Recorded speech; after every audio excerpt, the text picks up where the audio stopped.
Buenas tardes.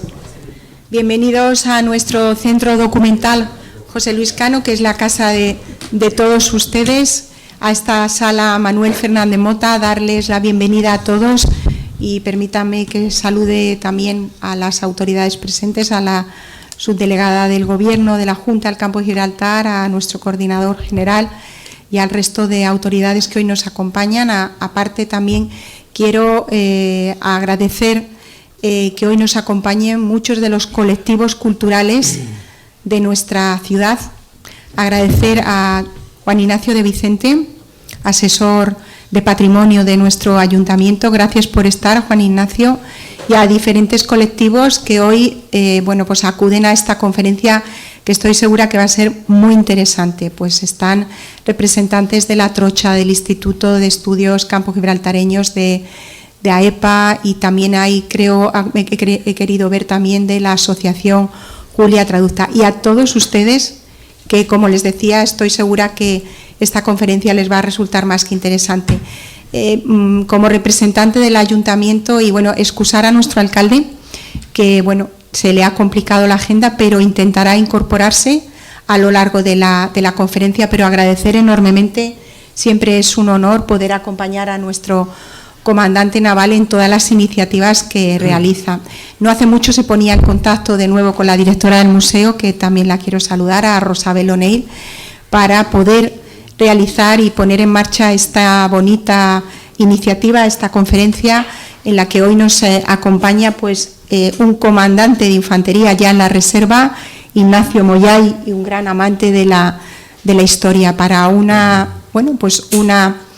historia, permítanme la redundancia, creo que muy interesante, y lo estamos viendo en Juan Carlos, que ha despertado muchísimo interés y que tenemos mucho público, y muy ligada a nuestras aguas, a nuestro estrecho de Gibraltar, y que es con el título Morir en la mar en femenino, sobre ese naufragio de ese barco de ese Dragaminas Guadalete, y que seguro que historias tan interesantes nos podrá hoy poner Ignacio Moya.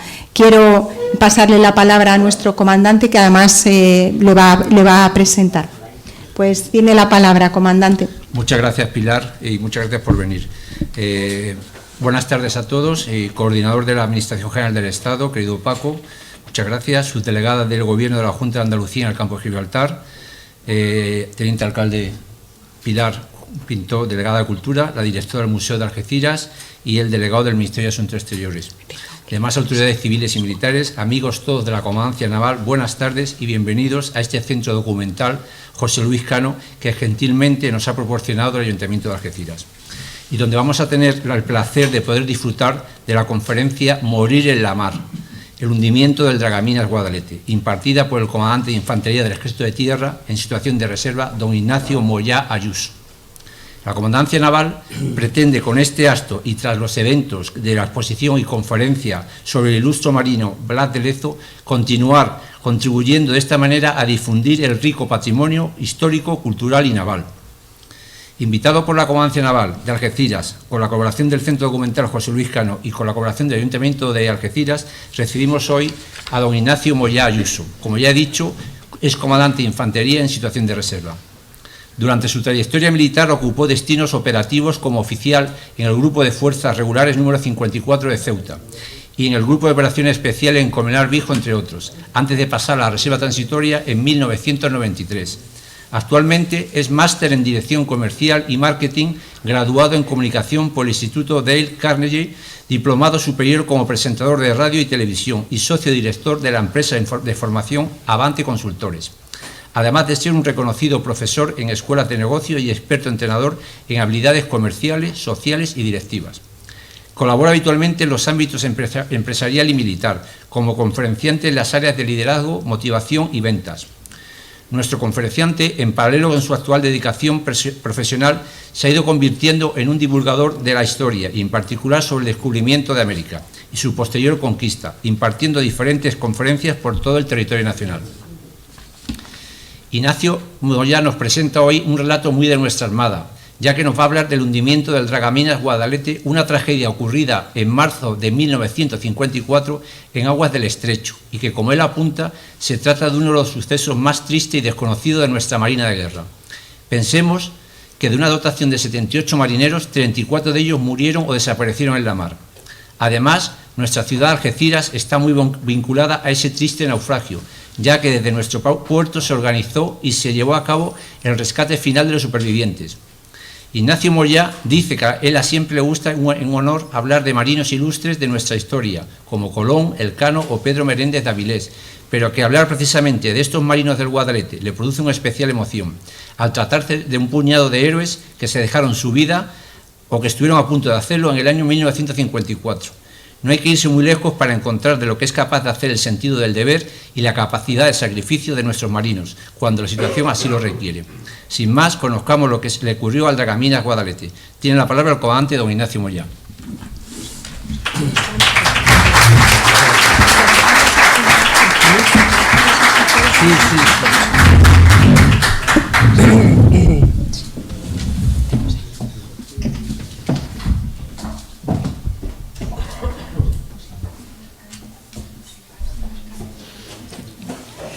Muchas gracias, mi comandante, por tu presentación.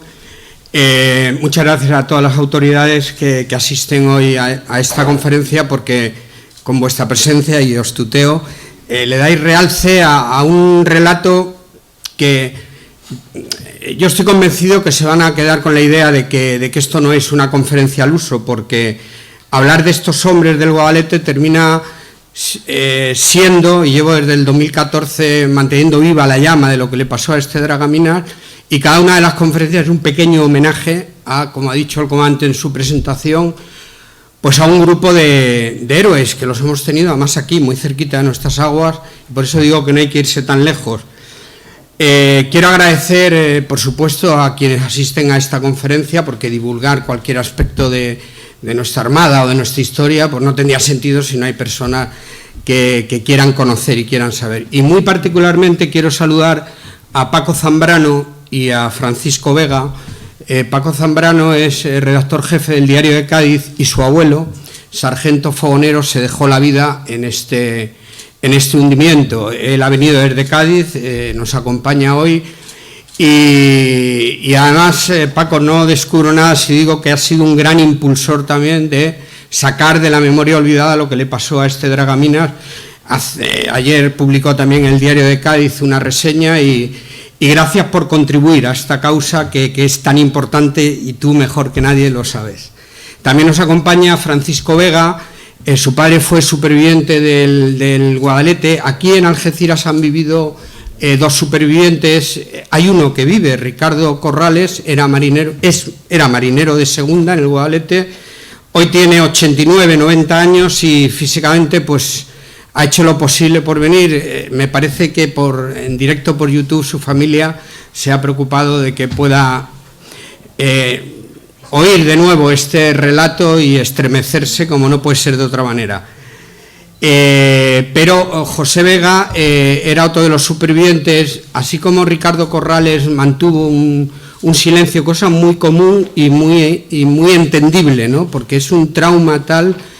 Vais a ver que van a ver que este es un hundimiento en el que hay previamente 20 horas de agonía en ese barco, y lo que pasaron estos hombres a bordo del Guadalete y en la mar, que algunos estuvieron hasta 2 horas y media con hipotermia.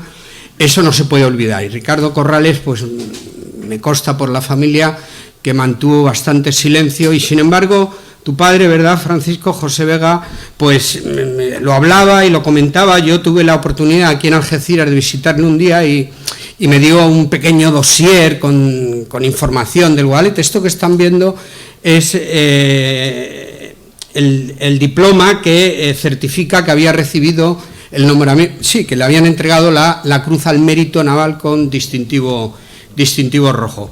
Así que, Francisco, a ti, a los dos Franciscos, a Paco Zambrano y a Francisco Vega, de verdad agradeceros que estéis aquí. Esto os tiene que volver a remover lo que habéis tenido que sufrir por vuestra familia, pero es lo mejor que podemos hacer por ellos, ¿verdad? El que la memoria siga viva. Efectivamente, este es un Dragaminas que se hunde el 25 de marzo de 1954.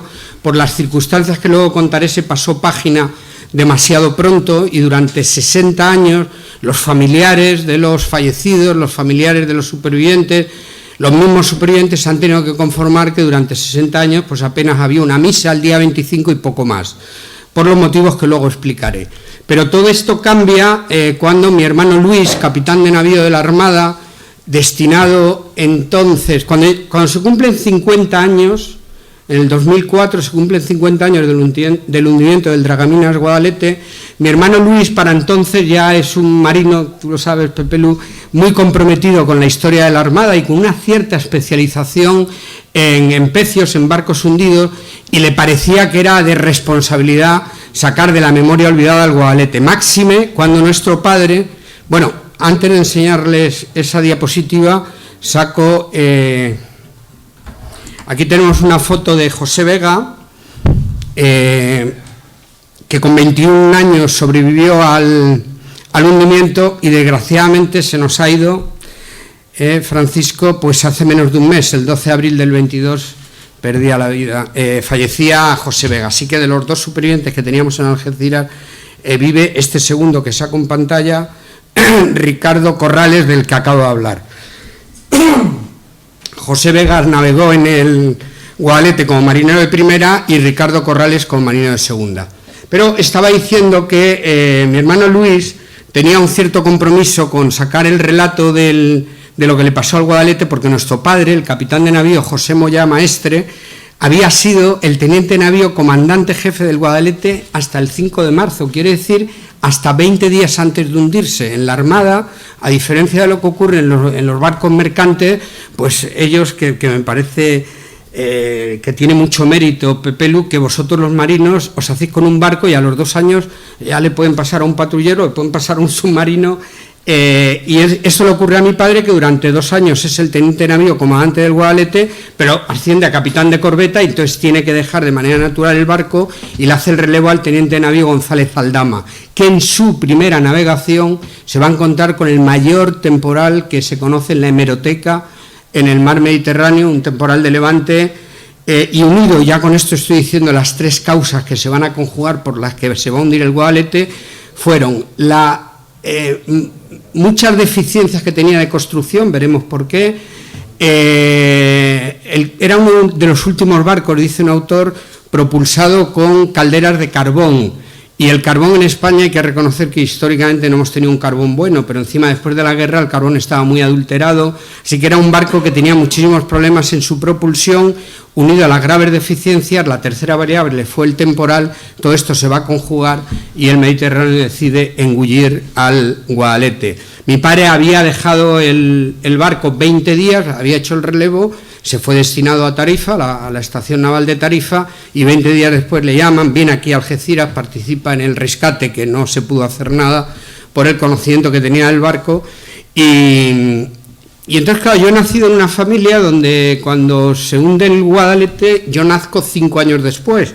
Somos muchos hermanos y en mi casa pues se hablaba del Guadalete, pero yo no reparaba qué le había pasado a ese barco del que se hablaba tanto en casa, hasta que, y continúo el relato, de que cuando se cumplen 50 años del hundimiento del Guadalete, mi hermano Luis, y también por la responsabilidad que tenía de cara a nuestro padre, que nuestro padre va a morir muy joven, de capitán de navío, en el año 77, yo tenía 18 años, bueno, pero les aseguro que mi padre murió con una amargura absoluta porque nunca pudo digerir lo que le había pasado a su barco y a su dotación. Piensen que 2 años embarcado con 78 hombres, pues se termina haciendo una camaradería, y 20 días después de dejar el barco se viene aquí a Algeciras, y cuando llega con el remolcador Punta Europa al Podestá, que es el barco de rescate, pues se encuentra en la cubierta a 44 supervivientes, un fallecido, su contramaestre, que lo quería con locura, el brigada García Romeral, y es verdad que mi padre muere con una amargura porque eso no se puede superar. Entonces mi hermano Luis, con motivo del 50 aniversario,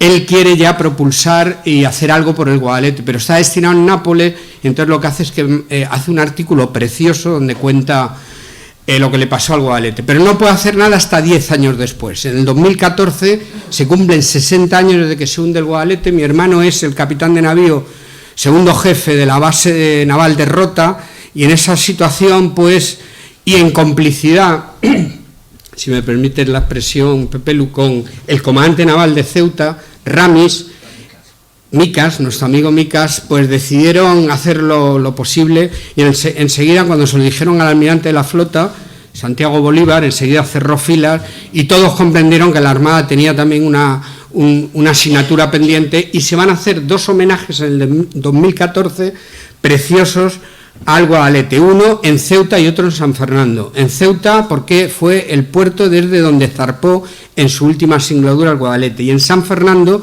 porque casi la mitad de la dotación pues eran marineros de allí de San Fernando.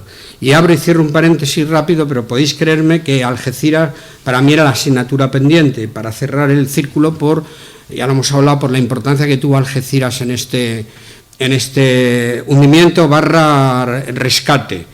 Y en el 2014 se hacen sendos homenajes, lo veremos al final de la conferencia, y allí en Ceuta se puso un monolito que recuerda hoy a los 78 hombres del Guadalete, y en San Fernando se puso una placa preciosa en el cementerio, donde al final van a recuperarse 13 cadáveres solo de los 34, 6 al día siguiente lo va a hacer el destructor Ciscar, que salió de Cádiz, fue a la zona de hundimiento del Guadalete. Guadalete se hunde a 19 millas al este de Ceuta y 30 millas al sur de Marbella.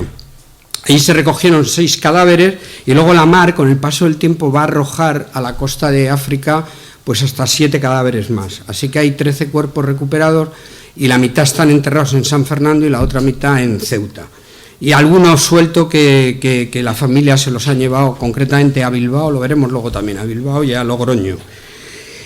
Y es ahí cuando yo voy a la ciudad de San Fernando y escucho a mi hermano Luis dar esta conferencia, y me quedo absolutamente impactado y digo, con razón, mi padre y mi familia hablaban del Guadalete. Entonces le pido a mi hermano Luis que si me deja coger el testigo. Yo para entonces pues ya era conferenciante, y digo, Luis, es que esto hay que hablarlo desde luego en Madrid, se lo tenemos que contar a nuestra familia, porque es que ni siquiera nosotros sabíamos.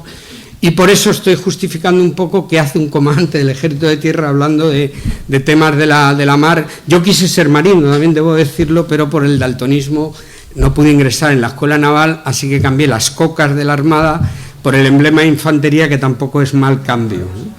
Y estaba vestido en regulares y boina verde en operaciones especiales. Pero sí, llevo desde el 2014 que le hice el relevo a mi hermano Luis, pues como he dicho ya, pues impartiendo esta conferencia, invitado por muchas delegaciones de defensa, por comandancias navales, y ojalá que podamos seguir manteniendo viva la llama. Y bueno, pues vamos a ver qué le pasó al Dragaminas Guadalete. El rumbo que pretendo seguir pues es contarles primero qué tipo de barcos eran estos, la llamada clase Vidasoa. Luego zarparemos con el Guadalete en su última singladura. Luego les contaré lo que, entre comillas, le llamo un hundimiento inoportuno, y terminaremos haciendo hoy, aquí esta tarde, nuestro particular homenaje a la dotación del Dragaminas Guadalete. Este tipo de barco, la clase Vidasoa, obedece a lo siguiente. Cuando termina nuestra guerra civil, una de las conclusiones que sacó la Armada es que España definitivamente se tenía que dotar de buques dragaminas. Dragar minas, bueno, hago aquí una salvedad, Pepe Lu, mi comandante, soy del Ejército de Tierra, creo que cuento este relato con rigor, pero te pido, de verdad te lo digo, que si cometo algún disparate, y no solamente nuestro comandante naval, sino, no sé si tenemos de los meridianos, alguno hay. Pero me consta que aquí tiene que haber marinos también. De verdad que si cometo algún error, corregirme, porque creo que aquí estamos para arrojar luz a esto. Una de las conclusiones que saca la Armada es que necesitamos dotarnos de buques dragaminas. Dragar minas es dragar, es sacar de la mar lo que sea, minas, pues artefactos explosivos. Y la Armada no tenía en dotación este tipo de barco. Después de la Guerra Civil, nuestro litoral estaba lleno de minas, y entonces con responsabilidad la Armada asume el que hay que construirlos, y se toma la decisión de construir 14 buques dragaminas, los 6 primeros con propulsión a carbón y los 6 siguientes con propulsión fuel o diésel. Y hasta ahí, pues una decisión absolutamente responsable y bien tomada. Pero el problema que tenemos, y aquí se va a empezar a derivar el asunto hacia una situación pues catastrófica, que va a terminar, y es las causas por las que se hunde el Guadalete, pues tiene que ver con esto que digo ahora, es que claro, cuando terminamos la guerra civil, España sufre un absoluto aislamiento, y el único cordón umbilical que teníamos era con Alemania. Nosotros teníamos que construir unos dragaminas y se le pide a los alemanes si nos pueden pasar pues una patente, y nos conceden esta patente los alemanes. Luego nuestros dragaminas pasaron a llamarse los dragaminas del Báltico, porque Alemania, que por razones obvias pues era una potencia armamentística, habían construido casi 250 unidades de este dragaminas, que a ellos les estaba dando un resultado bárbaro por dos motivos. Primero, porque las aguas del Báltico son tranquilas, cosa que no ocurre en España, porque lo mismo da el Cantábrico, el Atlántico. Incluso yo he aprendido que el Mediterráneo, cuando se pone bravo con el temporal de Levante, desde el punto de vista del gobierno de un buque, se pasa muy mal. Entonces, esto va a ser un desastre, porque este dragamina está diseñado, insisto, para las aguas tranquilas del Báltico, y porque además está diseñado para el buen carbón de la cuenca del Ruhr de Alemania. Luego, estas son ya dos variables que nos va a hacer que este dragaminas, aquí vemos al primero de la clase Vidasoa, es un barco, a mí me gusta, está muy estilizado, es muy bonito, pero es fácil de imaginar que el francobordo, que es la distancia que hay desde la barandilla, empleo palabras profanas en la mar, pero desde la barandilla a la mar, ven que es muy estilizado. Eso, en el momento que estamos en aguas bravas, este barco tiende a embarcar mucha agua. Luego los imbornales, que son los agujeros por donde tiene que desaguar de manera natural el barco, están mal construidos. Para la construcción, la Armada decidió si dárselo a la industria civil o hacerlo con la empresa nacional Bazán, y al final se deciden por la Bazán porque le da más garantías de plazos de entrega. Yo no tengo que convencerles de que España históricamente ha sido una nación grande en la construcción de barcos y más grande todavía haciendo buenos marinos. Pepe Lu, no es por hacerte un guiño a ti, pero es que es verdad, ¿eh? España ha dado muy buenos marinos y muy buenos barcos, pero no inmediatamente después de la guerra. Los marinos sí, pero los barcos, había muchísimos problemas de construcción. Es un barco que con 62 metros de eslora de largo tiene cerca de 550 toneladas, por lo visto es un disparate, pero es que durante la construcción del barco le tienen que meter más hierros porque está habiendo defectos, y es un barco que sale desproporcionado de peso, tiene tendencia a hocicar, a meter la proa, desagua mal por los imbornales, y encima el frisado general del barco, es decir, la estanquidad del barco, es deficitaria, con lo cual un barco que mete el hocico, que embarca agua, que el agua se va a la popa, que no la desagua y tiene mal el frisado, pues yo digo que tanto mi padre como todos los comandantes que tenían que gobernar o mandar este barco, pues tenían muy poquito, creo que lo digo bien, tenían muy poquito margen de maniobra. Era un barco que te podía dar un disgusto en cualquier momento y tenían que tener mucha precaución. Las tres variables que he dicho se van a conjugar y eso justifica por qué se nos hunde el Guadalete. Encima, cuando el barco ya está botado, los 7 primeros, resulta que Alemania, porque hay que instalarle toda la tecnología dragaminas, pero Alemania no es que no quiera pasarnos la tecnología dragaminas, sino que no puede. Alemania está perdiendo la guerra, está entrando en colapso y la Armada se encuentra con 4 barcos mal construidos que no pueden hacer la función de dragaminas. Entonces, con buen criterio, se les manda aquí a la zona del estrecho y se adjudican 2 de ellos, el Guadalete con propulsión a carbón y el Guadalhorce, construido poco tiempo después con propulsión fuel, se les envía a Ceuta para que hagan misiones de patrullaje. Hay que redimensionar su misión y para eso pues daba resultado. Mi padre estuvo 2 años con él. Es verdad que si se lee el diario de operaciones pues se ve que cuando levanta el Levante mi padre pues escribe que asomo la punta por Alucema, comprendo que hay levante y hay que dar la vuelta y tal. O sea que tenían que tener mucha precaución, pero valía para hacer una labor de patrullaje. El protectorado de Marruecos está a punto de caer y la presencia de España era muy importante. Servía para vigilar lo que pasaba en los caladeros, que se nos metían los franceses, pero habitualmente estos barcos hacían, lo veremos ahora, pues Ceuta, Melilla, Peñones, Islas, etcétera. Bueno, ahí están los motivos que he dicho de el cúmulo de fatalidades y pongo al final que la flota tenía que hacer acto de presencia ante la inminente independencia del protectorado español. Aquí tenemos a nuestro dragaminas Guadalete, se le ve el humo negro del carbón y ahora hay que hablar de los medios salvavidas, que eran insuficientes en este barco y en todos los barcos de la época.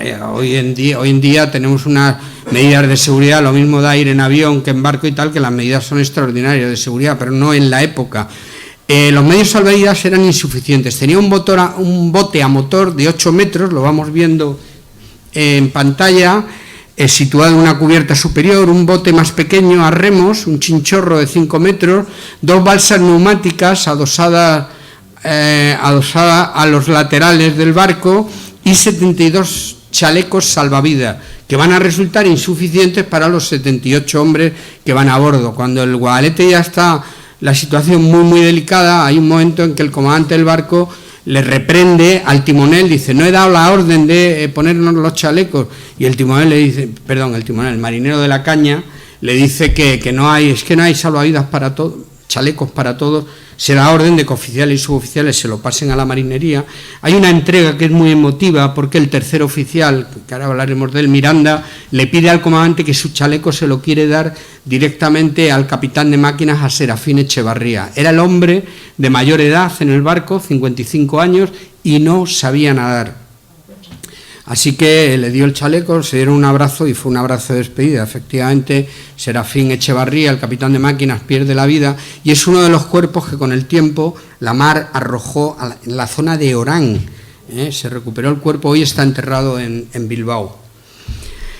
Pues vamos con las últimas horas del Guadalete. Antes de eso les cuento, volvemos a reiterar que de una dotación de 78 hombres, 34 mueren o desaparecen. Hay 13 cuerpos recuperados, que luego les pongo un resumen de lo que ya vengo contando, y los 44 sobrevivientes. Todos ellos reciben la Cruz al Mérito Naval con distintivo rojo, y les cuento que entre la dotación más relevante está el teniente de navío González de Aldama, que es el comandante del buque, su segundo oficial, el alférez de navío Moreno, que era hijo del entonces ministro de Marina y era el segundo comandante del Guadalete. El tercer oficial, del que acabo de hablar, el alférez de navío Pedro Miranda, jefe de operaciones, y el capitán de máquinas Echevarría, del que también acabo de comentar que va a perder la vida en el naufragio. Quiero destacar al brigada García Romeral, contramaestre. Miren, yo les digo y reitero, y de verdad créanme que no es exagerar, el comportamiento que tuvo la dotación fue absolutamente admirable. O sea, parece mentira cómo buena parte de la dotación, que eran marineros de reemplazo, cómo se entregaron a la tarea de mantener el barco flotando como fuera, y no hubo momentos de duda o de insubordinación, para nada. Solo al final nos cuentan los supervivientes, que veremos una fotografía de otro barco, pero que deja bien claro cómo se debió hundir el Guadalete. Sí se cuenta que al final, antes de mandar saltar a la mar, pues empieza a haber llantos, empieza a haber, en fin, se mentaba a las madres, a las abuelas.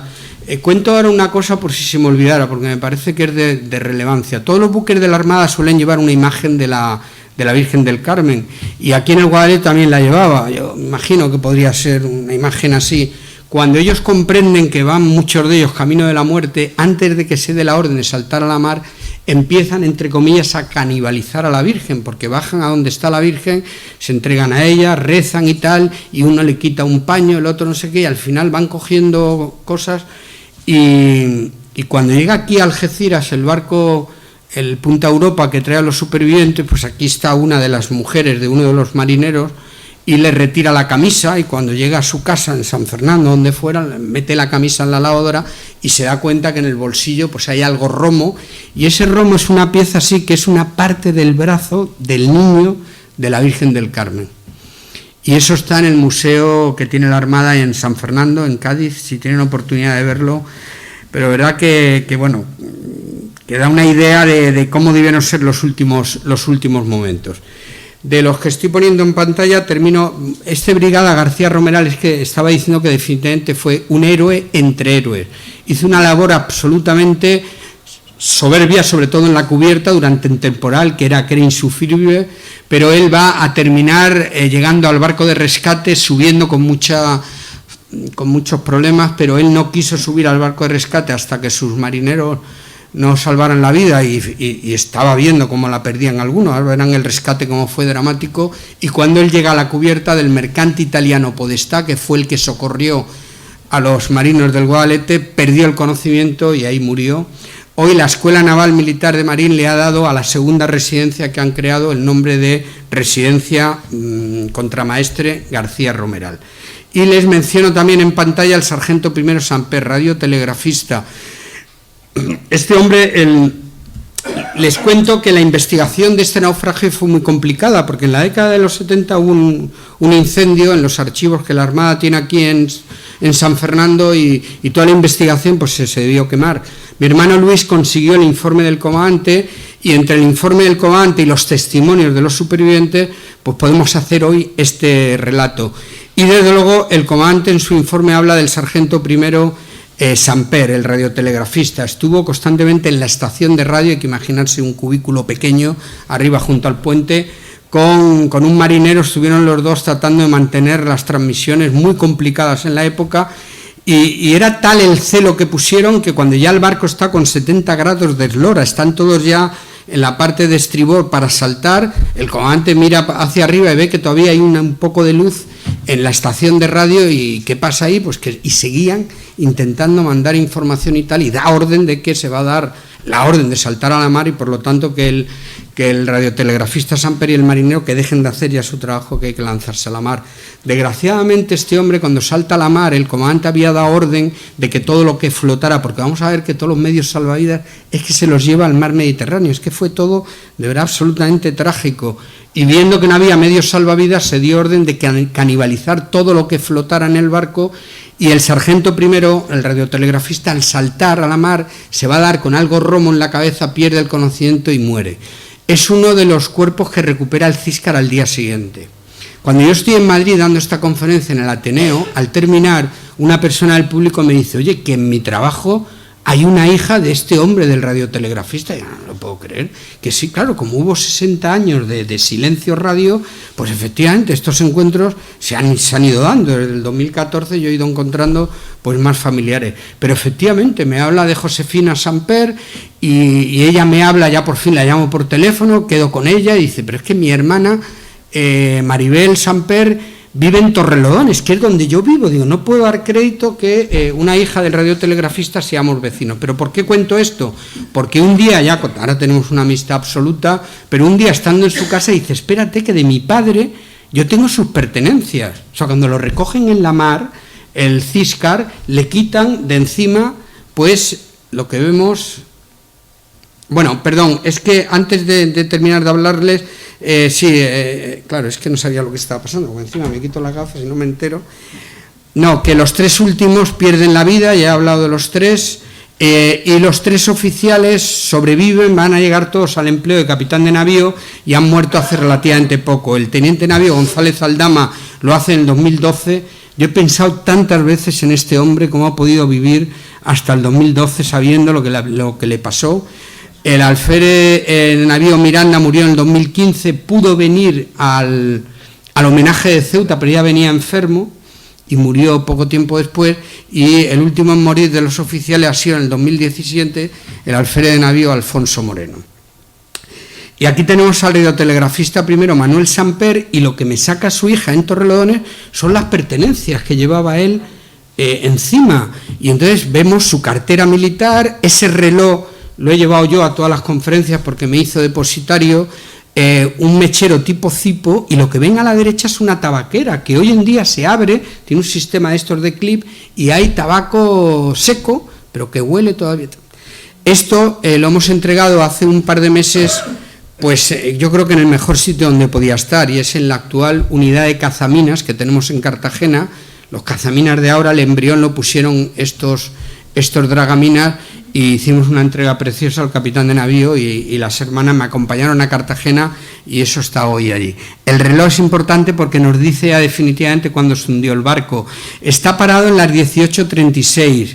Al no ser un reloj sumergible, pues si estuvo 15 minutos, pues sabemos que el barco se pudo hundir entre las 6 y 6:15, que coincide con la estimación del comandante. Bueno, pues vamos con la última singladura del Guadalete. Yo he hecho aquí un montaje en el que vemos al barco, al Guadalete, saliendo de Ceuta. Piensen que es el 24 de marzo de 1954, son las 10 de la noche. Hay que imaginárselo de noche, a oscuras. Es decir, el barco empieza su singladura, que era habitual, su última singladura va a empezar a zarpa de noche, tiene que doblar Punta Almina, hasta aquí el barco está resguardado del posible levante, y efectivamente cuando termina doblando, ahora retomo ahí el relato, el barco tiene que hacer la siguiente derrota. Los marinos llaman derrota a la suma de rumbos, y tiene que ser 3 días, le tenía que haber llevado al Guadalete. Esto lo hacía de manera habitual, pues costeando el norte de África, pues pasar por los peñones, el Peñón de Vélez, pasar por el Peñón de Alucemas, que son de soberanía española, en misión de vigilancia, también los caladeros de pescas que hay por ahí. Debería llegar a Melilla, en Melilla ir a las Islas Chafarinas. Yo estuve un mes destinado en las Islas Chafarinas, y cuando conocí esta historia nunca me pude imaginar que mi padre con el Guadalete debió tocar puerto ahí en esas islas, que yo he estado durante un mes, y bueno, me emociona pensar que mi padre, pues porque esta derrota era muy habitual en el Guadalete. El ir hasta las Islas Chafarinas y regresar le debería llevar 3 días. El Guadalete no lo va a poder hacer, y reitero que es en la primera salida a la mar que tiene el comandante del barco. Es que el hombre tuvo verdaderamente mala suerte. Yo he hecho aquí un montaje que es un poco tosco, porque me he inventado una maqueta del barco absolutamente desproporcionada, pero con fines pedagógicos, y para que entendamos el relato me lo perdona. Pero efectivamente el barco sale a las 10 de la noche, cuando dobla y está en esa disposición. Ahí vamos a ir viendo abajo el rumbo que toma, es 168, casi rumbo sur. Voy a poner ahí el tramo y voy contando lo que pasa en cada tramo, y vayan y no pierdan de vista cómo se van acumulando las horas. Hasta que se hunde el Guadalete, ahí en ese ítem de la derecha se van a acumular 20 horas, que son muchas horas. No he dicho que el hundimiento del Guadalete pues es la última gran tragedia que ha tenido la Armada después de nuestra guerra civil, y ese triste ranking lo tiene, y lo sabes tú, Pepelu, mucho mejor que yo, con el submarino C4, que se hundió dramáticamente en 1946 frente a las costas de Palma de Mallorca. En aquella ocasión eran unas maniobras, y cuando el submarino C4 sube a superficie por una muy desgraciada descoordinación con las unidades de superficie, cuando sube a superficie el destructor Lepanto se lo encuentra por la mura de estribor, no puede evitar el impacto, y el submarino se partió en 2, y los 40 hombres que llevaba de dotación pues hoy pues deben permanecer allí abajo. 8 años después le va a pasar al Guadalete lo mismo, el hundimiento, lo mismo en sentido del hundimiento, pero con 20 horas de agonía que vamos explicando. Entre las 10 y las 12 el comandante está costeando en esa situación.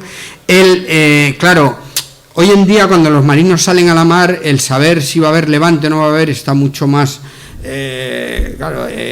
lo tienen muchísimo más claro, porque los medios no son los...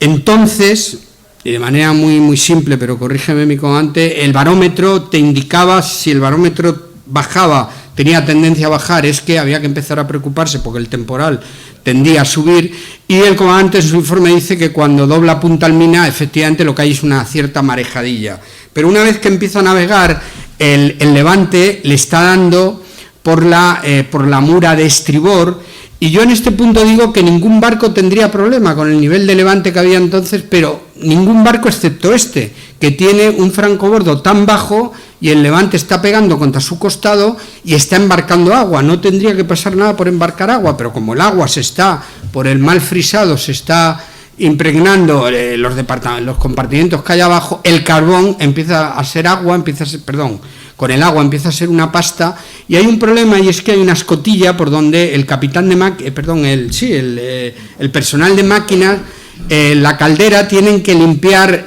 las escorias que quedan. Este es un barco que, entre comillas, según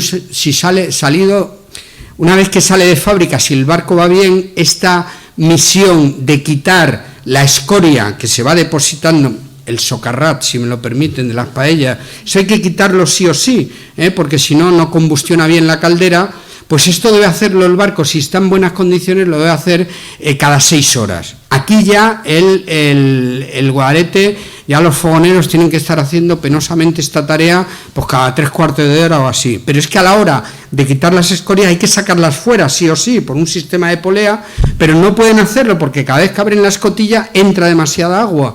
Y entonces aquí es donde el comandante cambia el rumbo y empieza a poner ya, y son las 3 de la mañana, un rumbo hacia la bahía de Alucemas, porque le empieza a preocupar que empieza a bajar el barómetro, que está golpeando mucho el temporal al costado de babor, y él piensa que se tiene que refugiar en Alucemas. Pero hay un punto en que ya ha saltado súbitamente el temporal y el capitán de máquinas le dice al comandante que le tiene que dar un rumbo más cómodo y tiene que proteger los costados, porque si no, no hay manera de que las 2 calderas que lleva el barco a popa y a proa puedan hacer esta maniobra, y entonces el comandante toma rumbo 73 grados, está poniendo la proa a la mar, está cogiendo el temporal por proa, es verdad que está protegiendo los costados, y tan verdad es que una de las calderas se consigue limpiar perfectamente y la otra casi a mitad.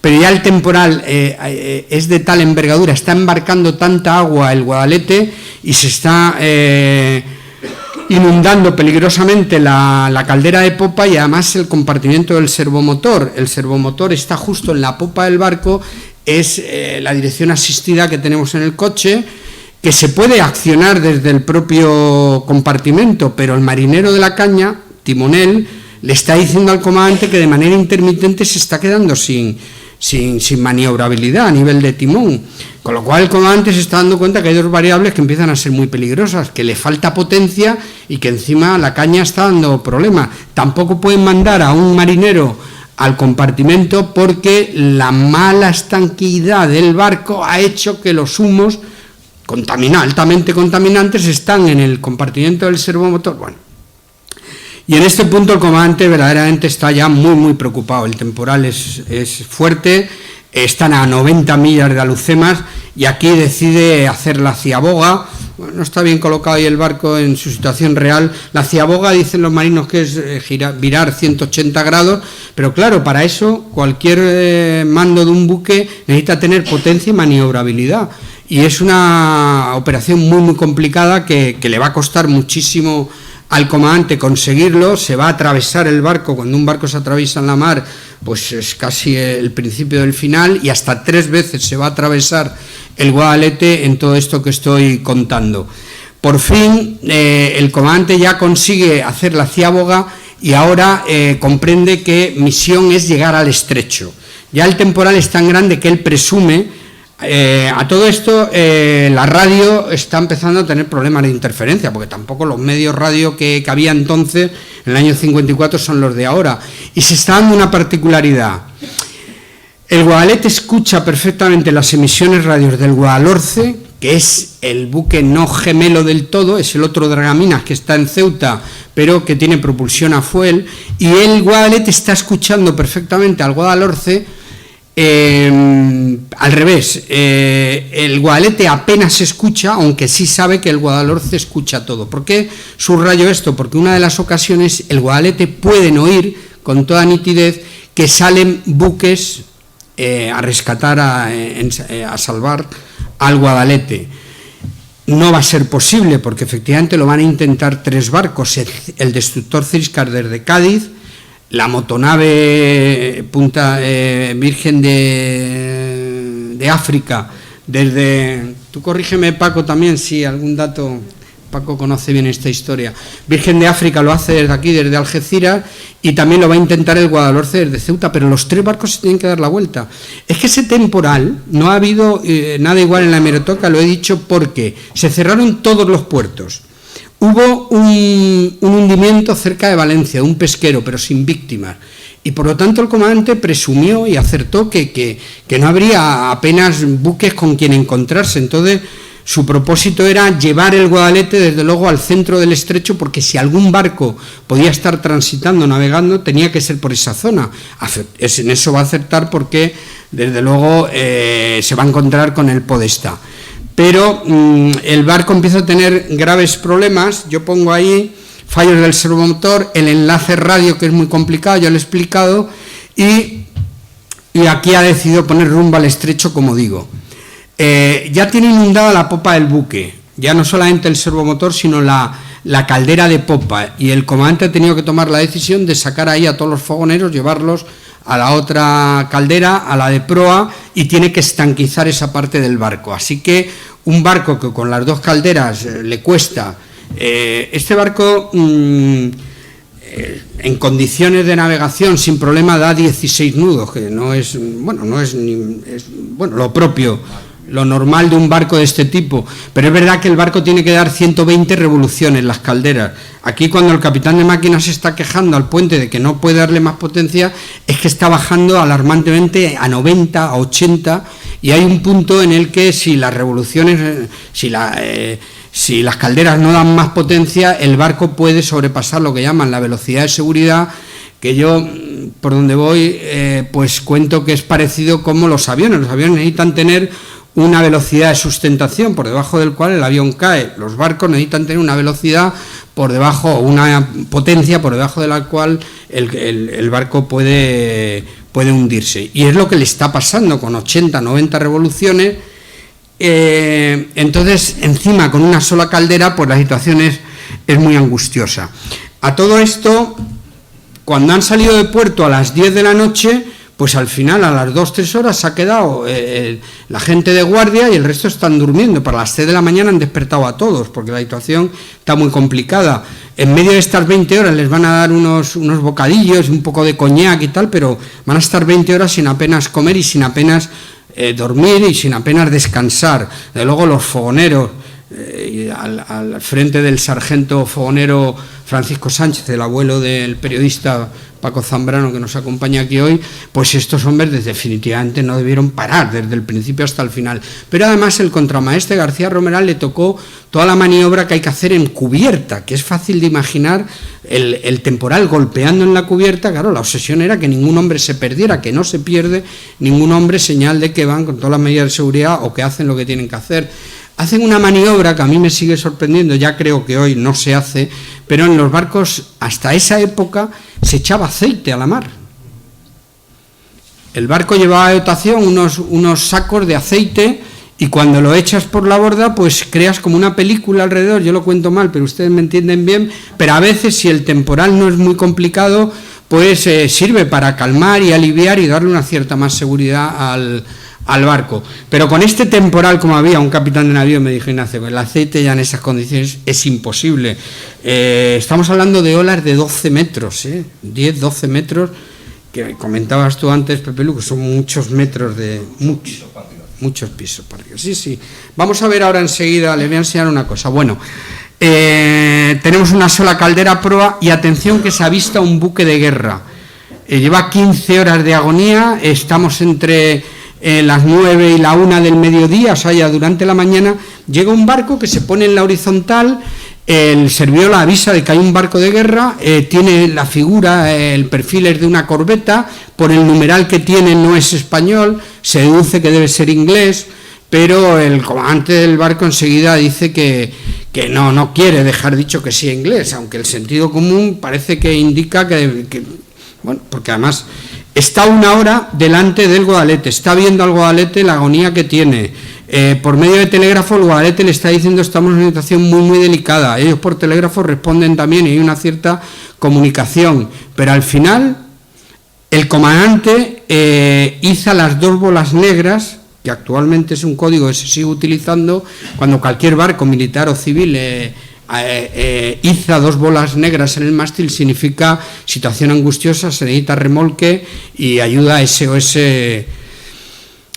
Esto lo ve la corbeta esta, pero por donde vino estuvo 1 hora en el horizonte y por donde vino se fue. Es decir, le negó el auxilio a un barco en la mar, prostituyó el código más elemental de la gente de la mar, pero así fue.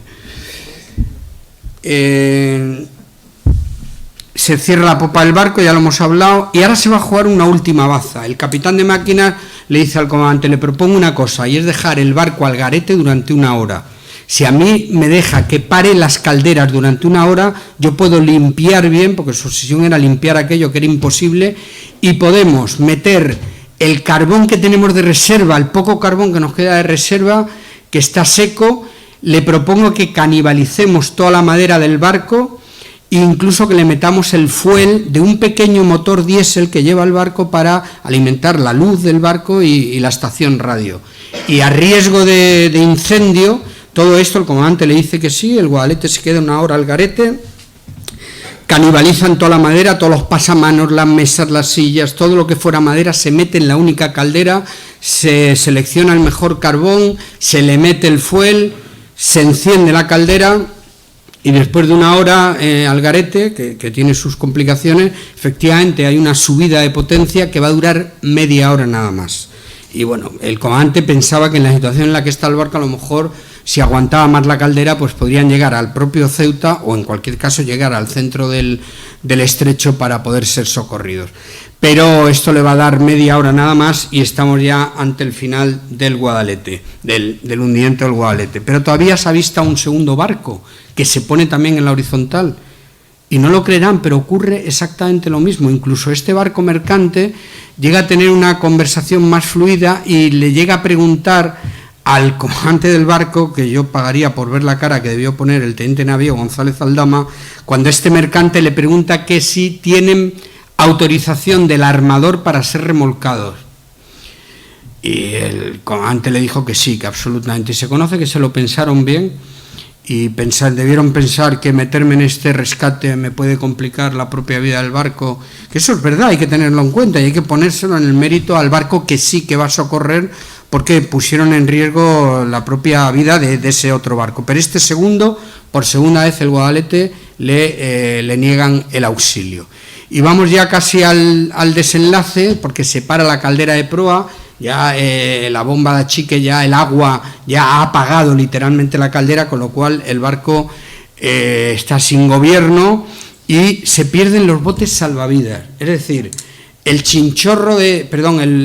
bote de 8 metros, el temporal lo desestiva, lo lanza al aire y se estrella contra la cubierta de abajo.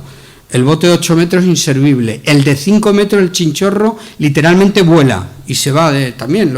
Por más que García Romeral, el contramaestre, y los marineros estuvieron tratando de trincar bien todo eso, nada, fue imposible. Imagínense la fuerza que debería tener el temporal. Ese bote, el de 5 metros, lo va a recoger al día siguiente el Ciscar. Junto con los 6 cadáveres se recoge esto. Y las 2 últimas lanchas salvavidas, yo me las imagino tipo Zodiac, pues tratan de ponerla en la mar cuando el barco ya está, cuando se va a dar la orden de abandono del buque, pero de igual manera el temporal se las lleva y se quedan sin ninguna barca, excepto una de la que hablaré ahora enseguida. Yo les voy a poner alguna película, son unos segundos nada más que he cogido por internet, porque para los que somos profanos en la mar podemos ver con estos segundos lo que debe ser un temporal de un nivel como es este. En cualquier caso, este temporal está hecho con buen tiempo, temporal fuerte. Hay 2 barcos, son unos pocos segundos de vídeo, pero el segundo, al ser un barco militar, no es español, pero a mí me sugiere que es muy parecido, me evoca al Guadalete.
Bueno, pues se va a producir el hundimiento de las 6 y media, como he dicho, a 19 millas al este de Ceuta y 30 al sur de Marbella.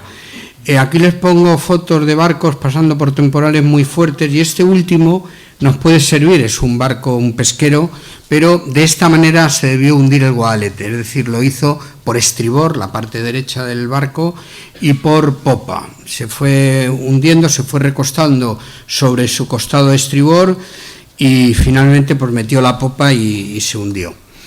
En este punto, pues el comandante da orden de que todo el mundo se vaya, obviamente, a babor, porque se va a dar la orden de abandono del buque. Se le pide a los suboficiales que reúnan a la marinería, se dan instrucciones como son pues el quitarse prácticamente toda la ropa, quedarse con una camiseta y poco más, porque si no vas muy lastrado en la mar. Se da la orden de que no salten hasta que se dé la orden, pero ya presas del pánico algunos van a saltar. Y claro, aquí hay que hablar de la hipotermia. Yo cuando estudié esto de la hipotermia me alivió un poco contarles, y creo que lo digo también con rigor, lo he cotejado con médicos. La hipotermia, el mar Mediterráneo estaba a 12 grados ese día, es lo que calculan los médicos militares. A 12 grados la hipotermia se puede producir en 20 minutos, media hora, depende también de cada uno de nosotros, de la constitución que tengamos. La hipotermia lo que te hace es que, como la temperatura basal baja tantísimo, lo primero que hacemos es temblar, es tiritar, porque es una reacción lógica del cuerpo para generar más calor. Inmediatamente se entumecen los miembros y finalmente, y esto es importante, se pierde el conocimiento. A mí esto me alivió saberlo, porque una vez que se pierde el conocimiento, ya luego te da un infarto y quedas muerto en la mar, pero no es por ahogamiento, que estarán de acuerdo conmigo que el morir por ahogamiento debe ser particularmente horroroso, sin que se le quite dramatismo a la muerte en cualquier caso. Pero bueno, se da orden de que esperen, porque a lo mejor 15 minutos que estén en el lugar que vemos ahí, en el babor en la zona de babor del barco, pues de estar 15 minutos arriba o tirarte de manera precipitada, pues te puede suponer la hipotermia, dependiendo del rescate que haya luego. Pero efectivamente se sabe que algunos saltaron, que no se quisieron quitar ropa. Aquí es el momento en que, como he dicho antes, pues empiezan a llorar, empiezan a darse cuenta que la situación es muy complicada. Eso lo cuenta muy bien en el Diario de Cádiz, cuando Paco Zambrano le hace una entrevista al padre de Francisco Vega, tu padre, y él cuenta lo mal que lo pasó en esos momentos cuando ven que la muerte está tan próxima. Hay una cosa extraordinaria que ocurre, y es que este marinero, Juan Echevarría, este era el repostero del comandante del barco. Es uno de los supervivientes, vive en Cantabria, en Colindres, sigue saliendo a la mar a pescar. Ayer hablé con él y me dijo que ha ido a por sepia y tiene 90 años, pero... Y yo digo que es un pillo, me van a entender por qué lo digo. Lo que nos cuenta es que cuando él está en Santander y le toca hacer la mili, el cuartel de instrucción y marinería, lo hace en Ferrol. Pero de Ferrol dice que se quiere venir a África a hacer la mili de manera voluntaria porque tiene espíritu aventurero. Y con otro cántabro se presentan en Ceuta, les destinan en el Guadalete, estaba mi padre como comandante del barco. Y entonces Lolo, Juan Echevarría, pero le llamamos Lolo, se presenta al comandante y le dice algo así: mi comandante, soy el marinero Juan Echevarría. Mi padre, ¿qué te pasa? Pues que le quiero dar recuerdos de mi hermano Santiago, Santiago Echevarría, que estuvo con usted en la mili, en el barco, en el Sarmiento de Gamboa, cuando usted estaba... Ah, es verdad, me acuerdo de él. Pues que si quiere yo soy su repostero. Se buscó la vida. Y fíjense la situación, porque es importante para lo que va a terminar haciendo. Este es un hombre de Cantabria, tiene 20 años, como todos los que estaban en el Guadalete, pero su familia tiene bar, luego conoce la hostelería. Él se ofrece como repostero, que una de las misiones pues es dar de servir a oficiales, suboficiales, estar a cargo del aprovisionamiento del buque y tal. Pero es probablemente el marinero o el marino de los que están en el Guadalete que lleva más horas de mar, porque desde los 10 años en su Cantabria natal su padre lo sacaba a pescar. O sea, es un marino extraordinario, joven, muy joven, pero muy fogueado ya en la mar, pero que lo tenemos ahí de repostero.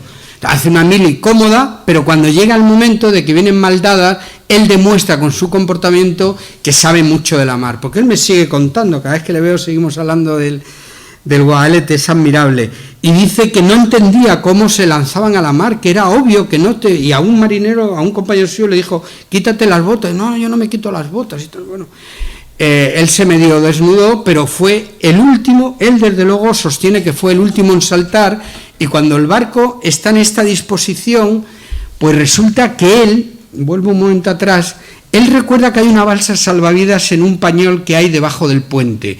Es una balsa salvavidas que, hasta donde sé, y por lo que me cuenta él, parece ser que algún comandante del Guadalete, en algún puerto, pues encontraron ahí una balsa de 1,5 metros de zinc, nada, de chapa.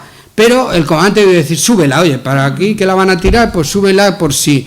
Y por sí, ahí estaba bajo el pañol, y él se acuerda de esa balsa, que es la única que queda en el Guadalete, consigue sacarla del pañol y consigue, cuando el barco está a punto de hundirse, ponerla en la mar. Ahí abajo hay 4 puntos, que son 4 marineros que ya están en la mar, subrayo que son 4 del norte.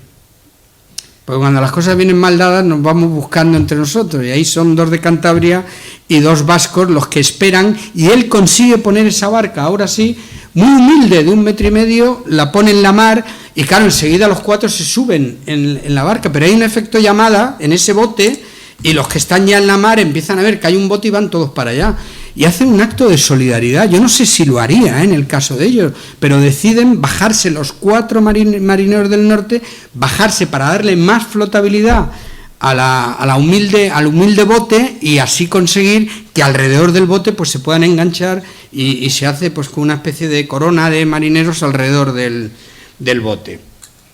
Bueno, pues el barco, el comandante nos cuenta que una vez que ya se hunde el Guadalete, se crean 2 grupos de manera natural. Han saltado, sabemos que todos han saltado a la mar, no hay ningún cuerpo dentro del Guadalete, suponemos.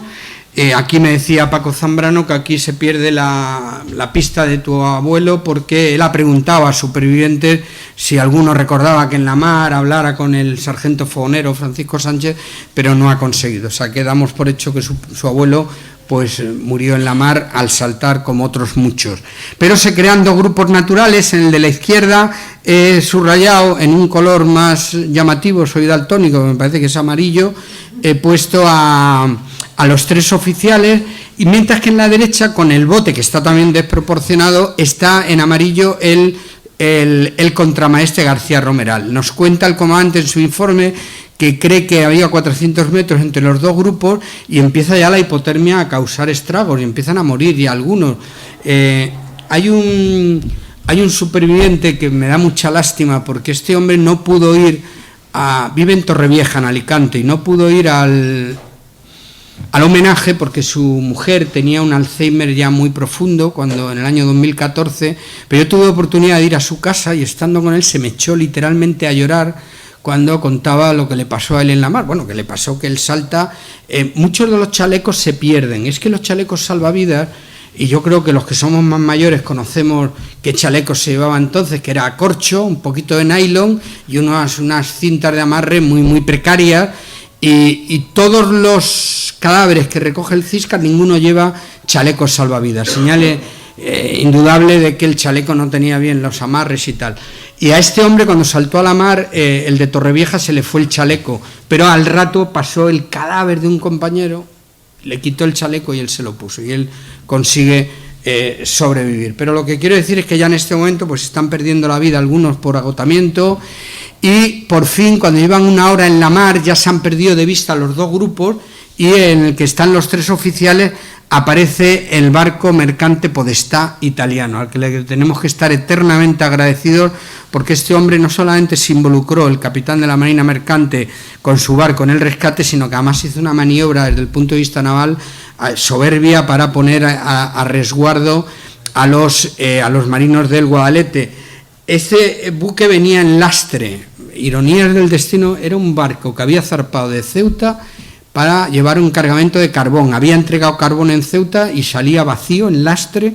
Al ir vacío es un problema, porque entonces tiene más flotabilidad el barco, y desde la cubierta al agua pues igual había fácil 8 o 10 metros de altura, y esto lo tienen que salvar los náufragos, porque el comandante el capitán italiano no puede lanzar sus medios salvavidas, porque por el mismo motivo que los había perdido el Guadalete, y lo que va a hacer es lanzar por su costado lo que se llaman escaleras de gato y amarras varias, y ahí se van a ir agarrando los supervivientes, y hay un primer rescate pues muy desgraciado, porque claro, les resultará fácil de imaginar que con el temporal hay un momento en que el barco está vertical. Si tú te agarras a la amarra estás vertical, pero cuando empiezas a subir el barco se ha separado y un efecto pendular que golpeaban estrepitosamente contra el costado, y allí muchos, y ahora hay que imaginarse 20 horas, llevan ya 1 hora en el agua, pero llevan 20 horas sin comer, dejándose literalmente la piel hasta que saltan al agua, la hipotermia, las manos no obedecen, se agarran ahí como pueden, y muchos de ellos, por poco que le golpeara, pero es que además el golpe debió ser tremendo, muchos se salían despedidos y se perdían, alguno incluso cayó cerca de las hélices y demás. En este punto los 3 oficiales consiguen alcanzar la cubierta, lo que cuentan ellos que les cuesta hasta 3 veces conseguir subir arriba. El comandante hay un momento en que ya no puede más y cree que va a abandonar, y su segundo le está dando voces y al final pues se agarra. ¿Qué es lo que terminan haciendo todos? Se agarran a la escala y desde arriba les izan. Cuando sube arriba el comandante pierde el conocimiento, le ponen una inyección de alcanfor, que eso siempre me ha llamado mucho la atención. Sí, parece ser que tenía propiedades para recuperar, el podestá llevaba eso de dotación, le pone una inyección y a los 5 minutos se recupera, y enseguida pregunta que cuál es la situación y dice, bueno, pues tenemos aparte de la dotación, pero claro, él recuerda al comandante que hay otro grupo que se ha alejado, ya son las 8 de la noche, ya es oscuridad absoluta, así que el comandante le pide que siga maniobrando para buscar al otro grupo, y el capitán de la Marina Mercante se sigue comprometiendo y hace maniobra y consigue encontrar al otro grupo, que lleva ya 2 horas y media. Quizás yo ahí he puesto demasiados marineros en el agua, quizás fueran ya muy pocos. Se mantienen alrededor del bote, pero consigue localizarlos el podestá, y este último rescate es absolutamente trágico, porque ya no tienen fuerza y son muy pocos los que consiguen subir, pero esos pocos son gracias a que el contramaestre García Romeral desde abajo ha conseguido fijar el bote, pero no consienten subir si no lo hacen todos y cada uno de los marineros que están con él, como ya he contado, y finalmente cuando él sube arriba a la cubierta pierde el conocimiento y muere, el contramaestre García Romeral. Bueno, pues son 34 muertos. Los que se han quedado en la mar, aquí el comandante le pide, por favor, porque el capitán de la Marina Mercante, la inercia que tiene es que pone la proa hacia La Spezia, hacia su puerto italiano. El comandante le hace ver que no puede ser, pero claro, también tenía sus razones el capitán de la Marina Mercante. ¿Dónde meto yo este buque de tanto tonelaje? ¿En qué puertos están todos cerrados? Y yo quiero garantizar la supervivencia también de mi barco. Pero ya le convence el comandante que llevan encima un cadáver a bordo. Y entonces, pues hay una negociación ahí dura, pero se resuelve, y el capitán de la Marina Mercante le pide al comandante que si es capaz de darle lo que se llaman las enfilaciones del puerto que pueda abrir. Es en Gibraltar el puerto que se abre, y efectivamente ahí es donde entra finalmente el podestá. Como he dicho, a mi padre, que estaba en Tarifa, pues está ya en el puerto de Algeciras. El remolcador Punta de Europa lleva a bordo pues médico, lleva ropa, lleva alimentos, y el Punta de Europa se acerca ahí a Gibraltar, se abarló al podestá. Yo me imagino que la vivencia de mi padre tuvo que ser espantosa. 20 días hacía que se había despedido y ahora ve a la mitad de sus supervivientes extenuados el cadáver de su contramaestre, y sabe que 34 hombres ya no los va a ver nunca. Bueno, pues el Punta Europa recogió a todos los supervivientes, los trajo aquí a Algeciras, y en el hospital militar pues se recibieron los primeros auxilios, y el propio Ciscar, que había salido de Cádiz, recogió los cadáveres y vino aquí a Algeciras, recogió a los supervivientes, y supervivientes y cadáveres pues fueron todos a San Fernando, donde pues se recogió a todos los que estoy comentando. Bueno, les digo que esto salió en prensa, no solamente en local, en el Diario de Cádiz, sepelio de las víctimas del Guadalete, también salió a nivel nacional. El ABC dice: en aguas de Gibraltar se ha hundido el dragaminas Guadalete. Aquí vemos una fotografía, yo creo que es del puerto de Ceuta. Los 6 cadáveres que se habían recogido se enterraron en San Fernando, pero los 7 que fue arrojando a la mar el Mediterráneo se enterraron en Ceuta.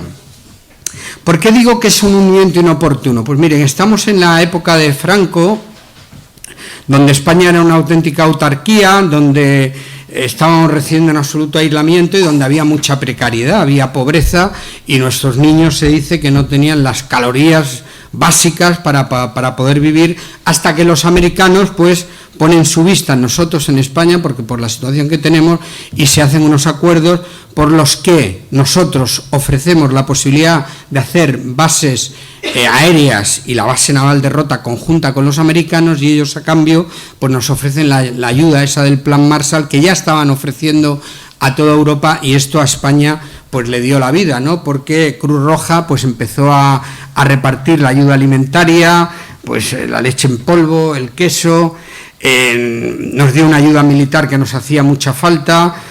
Hay que añadir los créditos a muy buen interés, es decir, España estaba viendo el final del túnel de una época muy negra después de la guerra en el año 54, pero lo que va a eclipsar el hundimiento del Guadalete es la llegada del Semíramis con los cautivos de la División Azul. Esto es una triste coincidencia.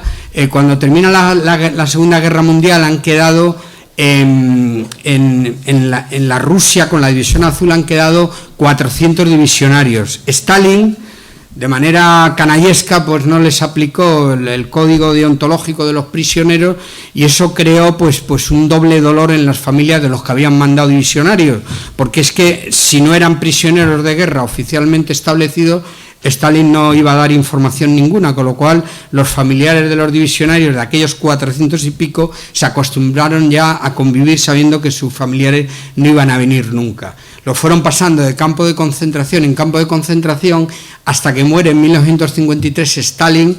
Hay un régimen de apertura y por fin al año siguiente, en marzo del 54, se decide que los 200 y pico que quedan vivos, que desde el puerto de Odessa, en la actual Ucrania, pues que son repatriados a España. Lo hacen en este barco, el Semíramis, y ese viaje, fíjense que zarpa el Semíramis del puerto de Odessa el mismo día que el Guadalete zarpa de Ceuta. El Guadalete se va a hundir y el Semíramis, que se pretende que llegue de manera triunfal el día 1 de abril del 54, porque se cumplen 15 años de la victoria del bando nacional, pues no lo va a poder hacer el 1 de abril porque el mismo temporal que ha engullido al Guadalete, los últimos estertores de ese temporal se lo encuentra el Semíramis, que entra por fin en la ciudad de Barcelona el día 2 de abril de 1954. La navegación del Semíramis desde Odessa hasta Barcelona colapsó a España. No había más noticia que lo que estaba pasando con el Semíramis. ¿Por qué? Porque Radio Nacional hacía unas conexiones en directo, una época que no había televisiones, y en esas emisiones que hacía de cuando en cuando el Semíramis, Radio Nacional le decía a España quiénes eran los cautivos que venían. Y a lo mejor una familia de Cáceres, de Trujillo, pues se enteraba, gracias a esa emisión radiofónica, que su padre, su tío, su hermano llegaban vivos a España. Entonces esas emisiones lo eclipsaban todo. Y tanto es así, a mí la familia Samper me ha dejado depositario de este diario Pueblo, un original de la época, y les digo que habla de la ayuda económica de Estados Unidos. Ayer salieron de la Unión Soviética 286 españoles que se hallaban internados desde la última guerra mundial, y hay que irse a la contraportada para ver que 34 desaparecidos en el hundimiento del Guadalete. Sí que desgraciadamente la gran noticia del Semíramis se eclipsó a la noticia del Guadalete, y por eso pasó al más absoluto de los ostracismos. Ya estoy terminando ya. Les digo que de los cuerpos recuperados, 1 en el buque Podestá, el contramaestre García Romeral, 6 les he dicho que fueron recogidos por el Císcar, entre ellos el radiotelegrafista, 5 los arroja al Mediterráneo a la costa de Argelia, entre ellos el capitán de máquinas Serefín Echevarría. Hay un nadador a 15 kilómetros de Melilla, el cabo primero Antonio Padilla, electricista, que ha estado ahí enterrado. Estos viven aquí en Fuengirola y ya por fin se fueron allí a Nador y el cuerpo de su tío abuelo pues lo tienen enterrado actualmente en Fuengirola. Así que actualmente están sepultados en Ceuta, en San Fernando, en Bilbao, en Logroño y en Fuengirola. Le digo los supervivientes del Guadalete, he mantenido, Francisco, primero el nombre de tu padre porque hoy no era el día para quitarlo, pero quedan 8 supervivientes, 7 supervivientes del Guadalete. Lolo, Juan Echevarría, en Cantabria, hay uno en Barcelona, Jordi Vázquez, que era un telemetrista. Hay Justo Montesinos, este es el de Torrevieja, que tiene a su mujer con Alzheimer y que se me echó a llorar. Hay uno en Cartagena, Martín Vivancos, que salvó la vida porque a última hora el comandante consiguió engancharlo y llevarlo junto al podestá porque se iba. Y hay 3 en la provincia de Cádiz. Uno en San Fernando, Jaime Beltrán, este es el radiotelegrafista marinero que salta junto con el suboficial radio que pierde la vida, y este vive en San Fernando, en Cádiz. Mantengo a José Vega, aquí en Algeciras, que nos ha dejado, desgraciadamente, el 12 de abril, lo digo bien, no se ha cumplido ni un mes desde la muerte de tu padre, Francisco. Hay otro, Ricardo Corrales, aquí en Algeciras, que desgraciadamente no ha podido venir por estado de salud, y queda Eumenio Prieto en Ceuta. Un hombre que está bien de salud, con sus 90 años, y que cada 25 de marzo se va él solo al puerto y se tira toda la mañana del 25 de marzo junto al monolito recordando todo lo que le pasó con el Guadalete. Este es mi hermano Luis, capitán de navío, que 60 años después da la conferencia tanto en San Fernando. Todo lo que pasa en San Fernando es gracias, Paco Zambrano, hay que decirlo, al impulso que tú, porque es verdad que en principio el homenaje estaba previsto para hacerlo en Ceuta, pero gracias al concurso del periodista de Paco Zambrano, nieto del sargento fogonero Francisco Sánchez, pues él desde el periódico ayudó mucho también a impulsar que el mismo homenaje se hiciera en San Fernando. Ahí ven una fotografía donde se está colocando una placa con los nombres de los que están ahí enterrados. Y estas fotografías de abajo se corresponden con el acto que hubo en Ceuta, absolutamente emotivo.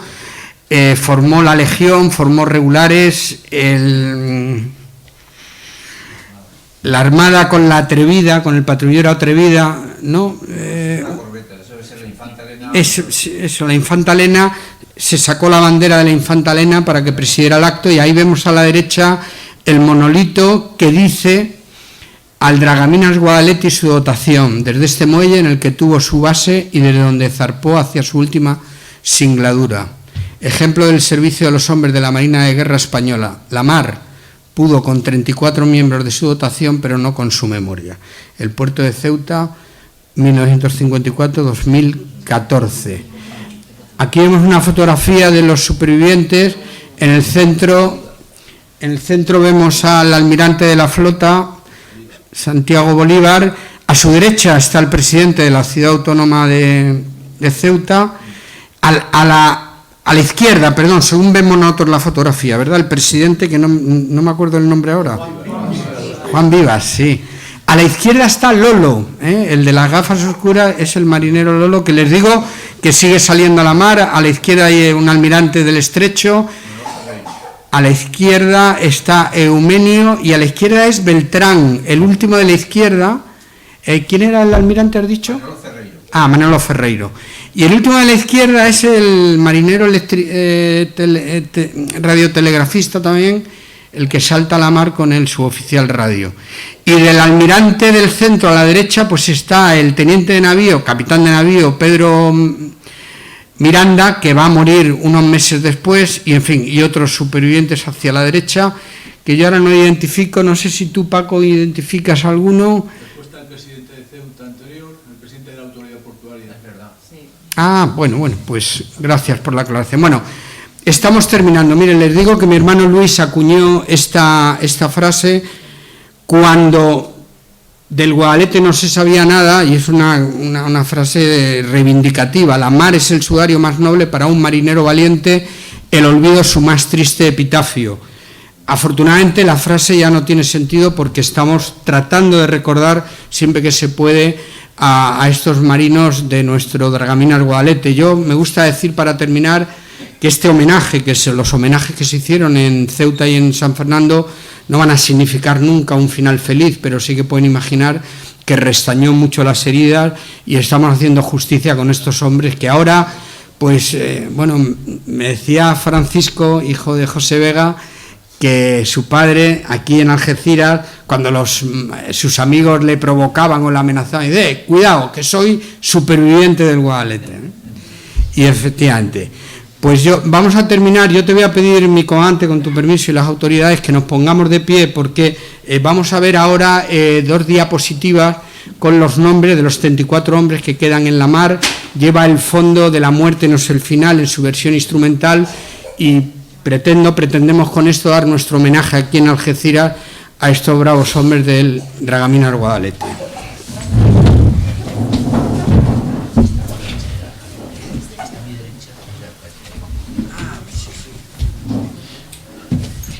José Ignacio, alcalde, que no te conocía, gracias por incorporarte.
Pues con mi agradecimiento.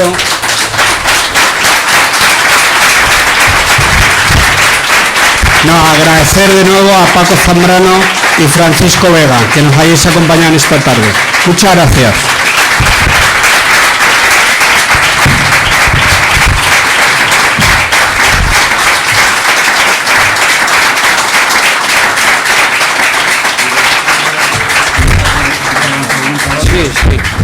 Sé que me he ido mucho del tiempo, pero estaremos de acuerdo que la ocasión lo merecía. Si quieren, siéntense por favor.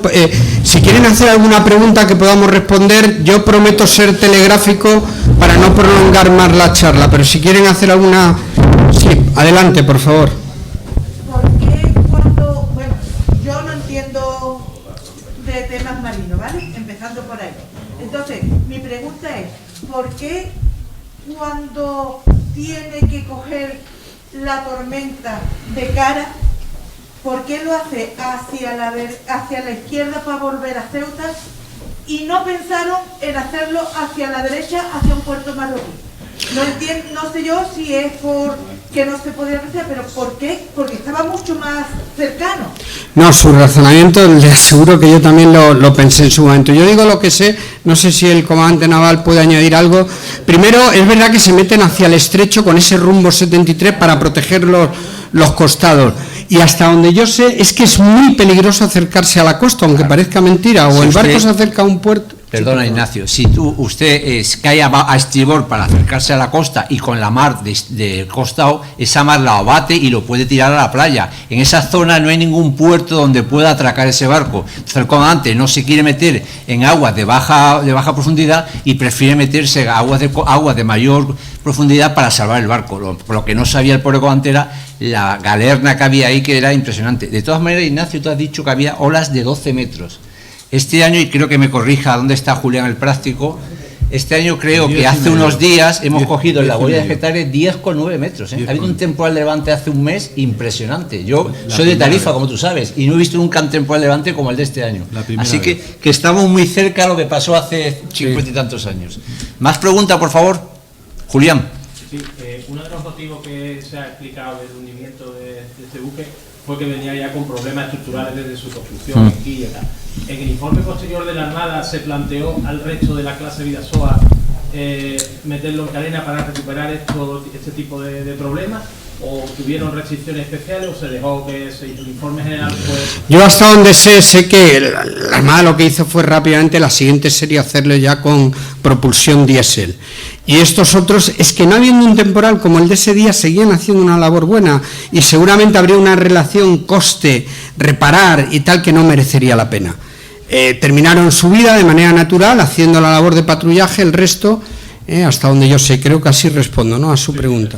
Les quiero decir que este libro ha sido editado aquí en Algeciras en el año 2019, dice Personajes de Algeciras de renombre de todos los tiempos, escrito por Roberto Losada Cabeza, y tenemos al padre, a José Vega, es uno de los personajes que aparece como personaje ilustre, como no puede ser de otra manera, de aquí de Algeciras. ¿Alguna pregunta más? Yo comentar solamente una cosa. Sí, por favor. Yo ha salido el Sánchez, el fogonero Sánchez. Sí. Su hijo es del diario Cádiz. Su nieto. Su nieto. Yo con 10 años era de la pandilla del hijo de él, que quedó huérfano. De Francisco Sánchez, el fogonero. Entonces, hoy he entendido el silencio eterno en las familias de este tema. Yo recuerdo que con 10 años de la pandilla mataron a unos huérfanos de Madrid. Al CHA, Colegio de Huérfanos de la Armada. Y nos casamos con 2 hermanos. Y entonces ha muerto hace poco. La pena y el dolor de la familia es tremendo en eso. Lo he entendido por no entender ese silencio de la familia hablando de tema. Y es por ese dolor eterno. Sí. Y lo acabo de entender. Y por decir una cosa, con todo mi respeto, que no es Paco Zambrano, es Paco Sánchez Zambrano. Efectivamente, Sí, pero razón. conocido como Paco Zambrano. Muy bien. Paco es Zambrano, tienes razón. Te agradezco de verdad tu intervención, te tuteo porque nos conocemos y tu emoción, creo que recoge la emoción y tienes toda la razón del mundo. Es decir, mi padre nunca habló de esto, es decir, solamente el naufragio supone que no se hable. Adelante, adelante. Y ese homenaje de San Fernando, pero uno de los promotores fue a mi cuñado, al padre de él, porque le dieron el honor de hacer las palabras de reconocimiento. Y fue la puesta a punto, el reconocimiento a ese dolor tremendo. Y voy a contar una anécdota. La viuda, cuando aquella noche se entera de este tema, se persona en Capitanía General. El guardia, el marinero le para y llega hasta el despacho del almirante y le reconocen que ha muerto, que está desaparecido. Existe la posibilidad que uno de los cadáveres no reconocidos enterrados cerca sea su abuelo. Bueno. Pero ellos no han querido ni poder eso. Lo digo que el dolor es muy tremendo. Absolutamente de acuerdo. Sí. Cuñado, amigos, compañeros. Por eso lo que ocurre en el 2014, ¿verdad, Paco? Fue muy importante porque era de justicia que se hablara, porque ellos no hicieron más que dar la vida y tener un comportamiento absolutamente admirable. ¿Alguna pregunta más? Pues... Bueno, pues... perdón. Diga usted. Yo soy hija junto con ella, mi hermana Leo de José Vega, estuvimos en el reconocimiento de homenaje en Ceuta. Tú eres Leonor. Te estábamos esperando, Leonor. Y entonces, Leonor, no te había visto. Leonor es hermana de Francisco y también... y tu hermana pequeña Silvia. Son los 3 hijos de José Vega. Y falta otro. Y Silvia, ¿te emocionas? Me emociono porque voy a hacer de semana. Sí, es que murió el 12 de abril.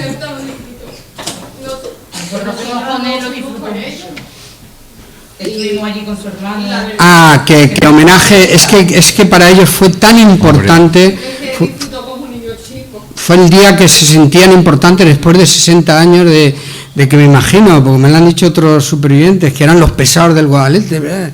Y sin embargo ese día se dieron cuenta que, y la Armada y la autoridad portuaria y todos los que cerraron filas alrededor del Guadalete os dieron pues un poquito de paz que la necesitabais, claro que sí.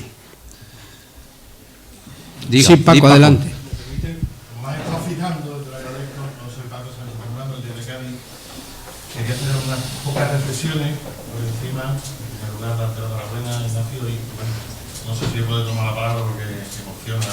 No es la primera vez que escucho la conferencia, pero sigue teniendo mucho arte, mucha capacidad de oratoria y un suceso así emocionante. Gracias, Paco. Yo, en primer lugar, quería darle las gracias a Algeciras. Yo creo que a la humanidad de la Dragamina le faltaba Algeciras y ya no le falta Algeciras. Es una de las piedras angulares, lo hemos hablado alguna vez, San Fernando, Ceuta y Algeciras, donde, como tú bien has dicho, se inició ese intento de rescate de la Dragamina que nunca llegó a efecto por ese temporal. Me gustaría hacer tres detalles rápidos. Uno, es que no sé si me he acordado del pesquero gallego que naufragó en febrero en Terranova, que tuvo 20 fallecidos. Me he acordado del nuevo Pepita Aurora, que se jugó aquí en San Fernando, en Barbate, en 2007, con 8 fallecidos. Eso dio un terremoto informativo tremendo, como no podía ser de otra manera. Tenemos entonces que imaginarse lo que hubiera pasado si sucediera hoy algo parecido aquí a lo que en el techo con 34 marinos fallecidos, para que caigamos un poco la importancia de aquel suceso. Yo quería dar las gracias a la familia de José Vega. En 2005 tuve la oportunidad de entrevistarlo en el Club Náutico de Algeciras, y en mis 30 años de profesión yo no recuerdo una entrevista más emotiva que aquella. Enchaletado, además con su dragamina, con una maqueta, fue muy emocionante. Además, estuve hablando de mi abuelo, él no se acordaba de mi abuelo aquel día, y me llamó al día siguiente al periódico para decirme: he estado toda la noche comiéndome coca hasta que no fue una de las cosas más emotivas. Y por último, me gustaría nada más que dar una pincelada sobre los otros héroes del Guadalete, porque los supervivientes antes o después tendrían que pasar el shock y asumir lo que vivieron al lado. Hubo muchas familias que tuvieron que enterrar, tuvieron el cadáver para enterrar a sus seres queridos, pero después está el dolor tan tremendo de aquellas familias que no pudieron enterrar. Además, estoy hablando de mi abuelo fallece con 40 y tantos años, con 4 hijos, la mayor de 16 y la pequeña de, yo creo que 6 o 7 años. Eso origina un trauma en la familia tremendo, y además con un condicionante muy importante, que la legislación entonces era muy diferente a la actual.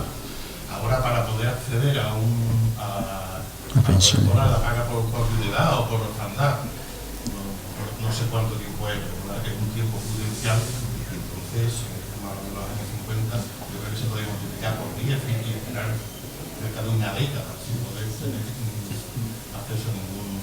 Esos son los otros héroes. Sí. Y por último, gracias Ignacio, gracias a ti, a tu hermano, gracias a ti por esto, por mantener viva la llama del Guadalete. Muchas gracias, Paco.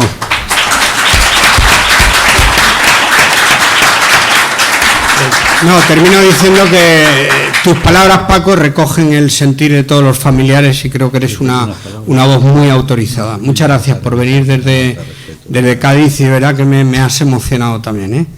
Por mi parte nada más, muchas gracias. Pues si te parece bien, Ignacio, agradecer sobre todo a los hijos y cuñados y nietos de los supervivientes y fallecidos en el naufragio. Dar las gracias al Ayuntamiento de Algeciras con su alcalde y su concejal de Cultura y el director del museo, a Javier Muñoz, del Centro Cultural de José Cano, y dar una ¿cómo se llama la palabra? noticia nueva, una primicia. El 26 de mayo de este mes, 26 de mayo, tendremos en el Teatro Florida el concierto de la unidad de música del Tercio Sur aquí en Algeciras, de la banda de música del Tercio Sur de Infantería Marina. Pues muchas gracias y hasta la próxima. Muy bien.